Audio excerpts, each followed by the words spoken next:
चलिए दोस्तों, आज की इस वीडियो में हम जानेंगे कि बाढ़ क्या है और बाढ़ किन किन कारणों से आती है, बाढ़ आने के क्या कारण है और बाढ़ से कैसे बचा जा सकता है। आज की इस वीडियो में हम जानेंगे, मतलब बाढ़ की संपूर्ण जानकारी आज की इस वीडियो में हम लोग शामिल करेंगे और उसकी सारी बातें जानेंगे। देखिए बाढ़ क्या हुआ, तो बाढ़ का मतलब होता है, बाढ़ एक जो है ना प्राकृतिक आपदा, ये अपने आप आ जाता है। प्राकृतिक आपदा का मतलब होता है ऐसा आपदा जो अपने आप आ जाए, बिन बुलाइले आ जाए। अब मान लो कि हम किसी को बुलाए, कोनो जो मेहमान होता है, मेहमान भी एगो आपदे है, समझिए कब आएगा, लेकिन वो संकट नहीं लाता, उसको तो खुशी बढ़ता है मेहमान लोग। तो आपदा का मतलब क्या होगा, एक ऐसा आपदा जो कभी भी, देखो आपदा दो प्रकार का होता है, एक प्राकृतिक आपदा होता है, एक मानव निर्मित आपदा होता है। प्राकृतिक आपदा में आपका भूकंप आ जाएगा, बाढ़ आ जाएगा, तड़ित आ जाएगा, लेकिन मानव निर्मित आपदा में क्या आ जाएगा, दंगा आ जाएगा, अपने में लड़ाई पीता आ जाएगा। ये सब क्या है, मतलब मुसलमान हिंदू में सब दंगा फसाद ये सब जो होता है ना, ये सब क्या मानव निर्मित दंगा होता है। जिसको मनुष्य उत्पन्न करता है वो मानव निर्मित दंगा हो गया, और जिसको प्रकृति उत्पन्न करती है उसको हम लोग क्या कहेंगे,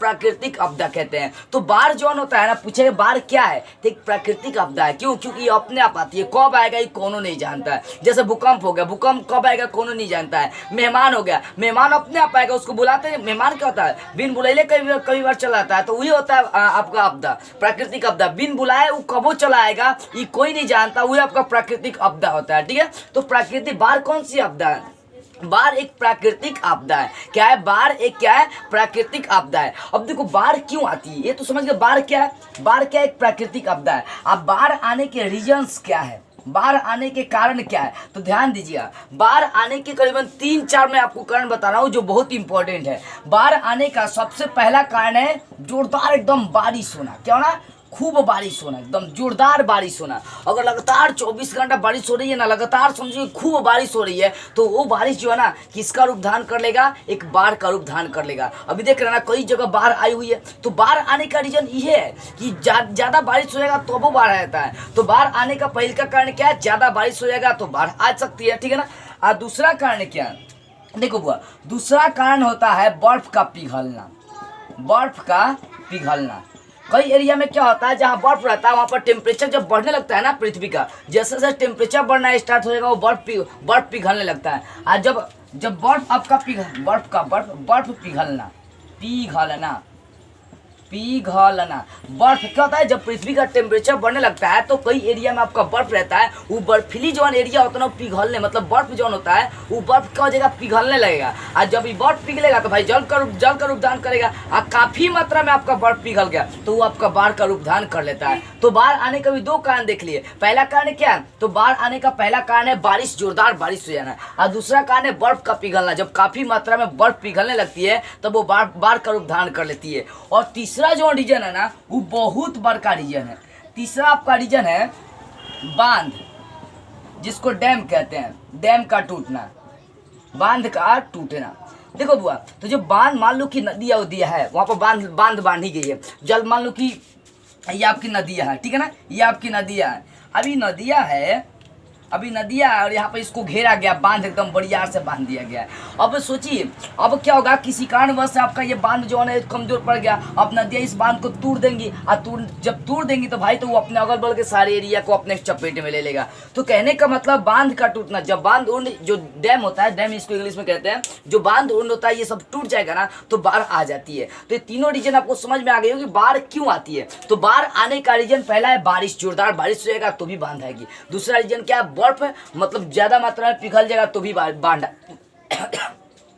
बाढ़ आ सकती है। और तीसरा रीजन बांध टूट जाएगा तो भी आपका क्या हो सकता है, बाढ़ आ सकती है। तो ये मुख्यतः 3 रीजन होते हैं बाढ़ आने के। ठीक है ना। अब देखो बाढ़ आने से हमारे जीवन पर क्या प्रभाव पड़ता है, मतलब रिजल्ट क्या आता है, उसका परिणाम क्या होता है। देखो जब भारी बारिश होती है ना, चाहे बाढ़ कैसे भी है, या तो भारी बारिश से आए, चाहे बर्फ पिघल कर आए, चाहे कोई सो आए, बाढ़ अगर आ रही है तो समझिए कि वो आपका नुकसान करेगा तो करेगा एकदम। देखिए यहाँ पर तो नुकसान क्या क्या होता है हम लोग यहाँ पर जानते हैं। पहले तो बात है कि हम लोग के जीवन की खतरा होता है, जीवन खतरा में हो जाता है, जीवन का खतरा, ठीक है ना, जीवन खतरा। पहले का यही रीजन मतलब इसका परिणाम होता है बाढ़ आने से। बाढ़ आने से आपका जीवन का होता है खतरा में पड़ जाता है, लोग इधर उधर भागने लगते हैं जान बचाने के लिए। मान लो कि अगर बाढ़ जो आ रही है उसका रफ्तार तेज है तो सालों तो कई कई घर को चपेट में ले लेता है, कई घर डूब जाती है। तो बाढ़ आने से आपके जीवन को बहुत ज़्यादा खतरा है। तो इससे बचने के बहुत सारे तरीके हम अपनाएंगे अभी इसके बाद मैं अभी बता रहा हूँ तुरंत, ठीक है ना। तो बाढ़ आने से आपका जीवन खतरा में पड़ जाता है, उससे बचने के लिए मतलब उससे बचने के लिए हम लोग को बांध की सुरक्षा करना, मतलब जो बाढ़ होता है उससे बचने के लिए हमें उसकी सुरक्षा करना बहुत ज़्यादा जरूरी होता है, ठीक है। तो पहला कारण क्या हो जाएगा, मतलब पहला कारण नहीं, पहला जो परिणाम निकलेगा बाढ़ से हमारे जीवन को कौन कौन सा खतरा हो सकता है, मतलब ये बातें समझिए, ठीक है ना। देखो तो बाढ़ समझिए, बाढ़ क्या एक प्राकृतिक आपदा है। बाढ़ क्या एक प्राकृतिक आपदा है। ये कैसे आता है, तो जोरदार बारिश से, बर्फ के पिघलने से, बांध उनके टूटने से ये आता है। और उसके बाद इसके आने से हमारे जीवन पर क्या पड़ा होता है, जीवन तो पहले खतरा में पड़ जाता है। जीवन मतलब आदमी जान बचाने के लिए इधर उधर भागने लगता है, त्राही त्राही सब जगह मचने लगता है। और दूसरा क्या होता है कि जान माल की बहुत ज़्यादा क्षति होती है। जान माल मतलब कुछ मनुष्य मरते हैं, जीव जंतु मरते हैं, ये सब मतलब क्या होता है, ये सब नुकसान बहुत ज़्यादा। तो जान माल की क्या होता है, बहुत ज़्यादा जान माल की बहुत ज़्यादा क्षति पहुंचती है, ठीक है ना। क्या पहुंचती है, क्षति पहुंचती है, ठीक है ना, बाढ़ आने से। और तीसरा देखी जाए तो अर्थव्यवस्था का बहुत ज़्यादा प्रभाव पड़ता है। भाई अर्थव्यवस्था क्या, अर्थव्यवस्था का मतलब बताए थे, इस पर एक ऑलरेडी वीडियो भी बना चुका हूँ। अर्थव्यवस्था का मतलब क्या आता है, जिस रोजगार के माध्यम से हम खाना पीना खा रहे हैं, अपना काम चलाना, अपना परिवार चला, वो अर्थव्यवस्था हो गया। तो अर्थव्यवस्था जो होती है ना वो दयनीय स्थिति में आ जाती है। क्या होता है कि जो सामान उमान होता है घर में, बाढ़ आने से सब से लद्दा जाता है, ये पूरा बर्बाद हो जाता है, जिसके कारण से अर्थव्यवस्था आदमी का कमजोर हो जाता है, जिसके कारण से कुछ कर नहीं पाता है। तो पहला जीवन का आपका जीवन खतरे में पड़ जाता है, दूसरा जान माल की बहुत ज्यादा क्षति पहुंचती है, और तीसरा बाढ़ आने से क्या प्रभाव पड़ेगा आप पर, तो अर्थव्यवस्था आपकी दयनीय हो जाती है। और चौथा देखी जाए तो कीमत सामानों का जो होता है ना, कीमत बढ़ जाता है। सामान का जो प्राइस होता है वो सब क्या होता है, बढ़ जाता है। जौन ससुरा 2 रुपये में, मान लो कि जौन सामान 2 रुपये में बेचा जा रहा है वो 5 रुपया 7 रुपये में बेचने लगेगा सब। और जौन 10 रुपये 20 रुपये किलो है उसको 50 रुपये 60 रुपये बेचने लगता है सब, बाढ़ की स्थिति में। जबकि बाढ़ की स्थिति में सरकार को कुछ नियम ऐसे देने चाहिए कि जनता को हेल्प करे, ताकि जनता जो है ना, एक तो बाढ़ से पहले पीड़ित है वो जनता, और उसके बाद उसमें सब सामान का रेट बढ़ा दीजिएगा, उसकी अर्थव्यवस्था भी सलाह दयनीय है, तो जनता कहाँ से लाएगा, वो सरकार के घर से लाएगा है। तो वही बुआ सरकार जो है यहाँ का ना सब नोचने वाला बन चुका है, जितना नोच ले सब, खाली चाहता है सबको नोचे जनता को। अरे जानते हैं कि सरकार को चला रही है जनता, जिस दिन जान जाएगी क्या जनता मतलब अचूक है, वो कुछ बातें नहीं जान रहा है। आज जिस दिन जनता जागृत हो गई ना, ऐसे सरकार को जड़ से उखाड़ के फेंक देगी। जो जनता चुनती है सरकार की हमारी अर्थव्यवस्था को सुधारेगा, जनता की भलाई करेगा, वो सरकार खाली अपने पैसा सरियाने में लगा है। सब देश का विकास, जनता का विकास के बारे में तो सोचता ही नहीं है सब। जब वोटिंग का टाइम होगा तो आ जाएगा सब वोट मांगने के लिए भैया चाचा करने लगता है सब। देखो तो हम लोग कहा थे बाढ़ आने से क्या क्या आपके जीवन पर प्रभाव पड़ते हैं, जीवन पर एक खतरा में पड़ जाएगा। दूसरा जान माल की बहुत ज्यादा क्षति पहुंचती है। तीसरा अर्थव्यवस्था आपकी दयनीय हो जाती है, खाने पीने का रोजगार सब मारा जाता है। उसके बाद कीमत क्या होता है, बढ़ जाता है। कीमत किसका बढ़ता है, सामानों का कीमत बढ़ जाता है। जौन ससुरा 2 रुपये 5 रुपया 10 रुपये में सामान मिलता है उसका दुगुना लेके चला जाता है सब। अब जनता कहाँ से लाएगा, एक तो बाढ़ आने से सब उसका क्षति पहुंच गया, उसके बाद कीमत सबका बढ़ गया। तो कीमत बढ़ने से ना यहाँ पर मनुष्य के आर्थिक व्यवस्था पर बहुत ज्यादा प्रभाव पड़ती है, ठीक है। ये 4 रीजन आप समझ गए बेटर से।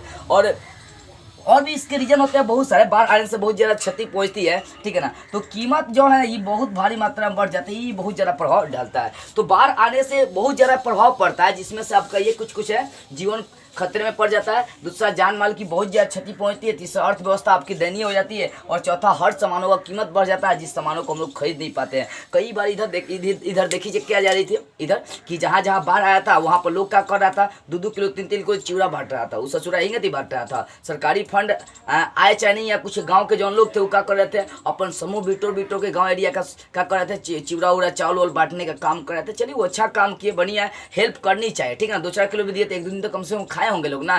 तो ऐसा जनता हेल्प कर रहा है, सरकार कर रहा है वो तो भाई पासे कराने में समझिए कि क्या करेगा, हई बिल पास हो बिल पास, मतलब पासे कराने में जनता के पास एको फंड नहीं आता, राय में सब खत्म हो जाता है।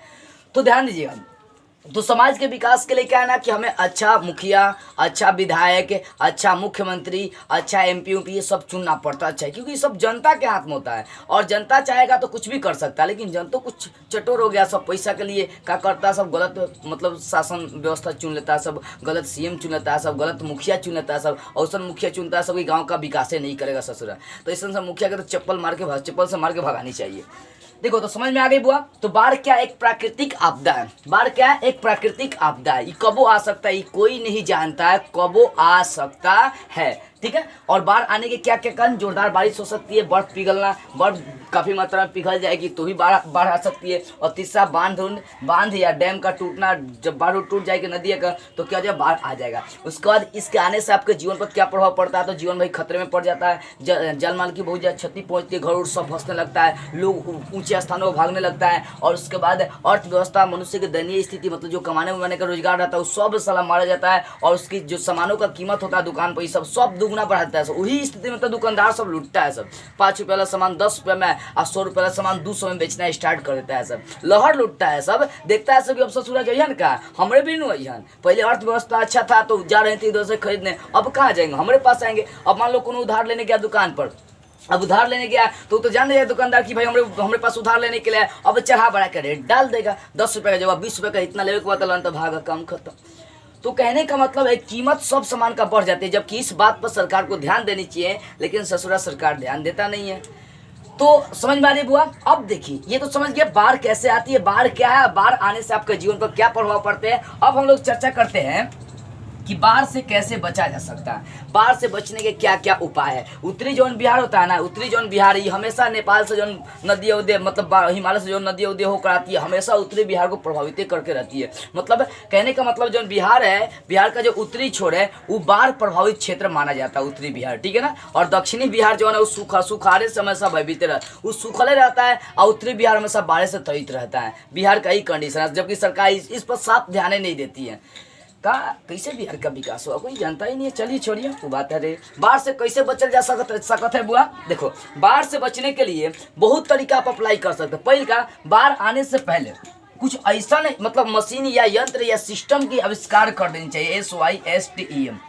कुछ ऐसा सिस्टम का आविष्कार होनी चाहिए, ऐसा सिस्टम का कुछ आविष्कार होनी चाहिए जो मतलब भोंपू को मतलब एकदम पहले ही अनाउंस करवा दिया जाए कि बाढ़ आने वाला है, कि बांध टूटने वाला है, या बर्फ पिघल का बाढ़ आने वाला है, चाहे भारी बारिश होने वाली है। होता नहीं है अनुमान, आजकल भविष्यवाणी करी जा रही है पहले कि बाप रे इतना दिन से इतना दिन तक बारिश होगा लगता है, और वो बारिश बाढ़ का भी। तो यहाँ पर सरकार को ध्यान देने वाली बात है कि एक मतलब यंत्र रखनी चाहिए जिसके सहारे से पूरी जगह अनाउंस करवा देनी चाहिए कि हाँ भाई इस कंडीशन में इतने दिन के इतने बीच में जनता अपना रेडी रहेगा, भारी बारिश आने वाली है। और क्या मतलब अपना जो अर्थव्यवस्था वाली सामान है, खाने पीने, उसको इकट्ठा करके रखेंगे।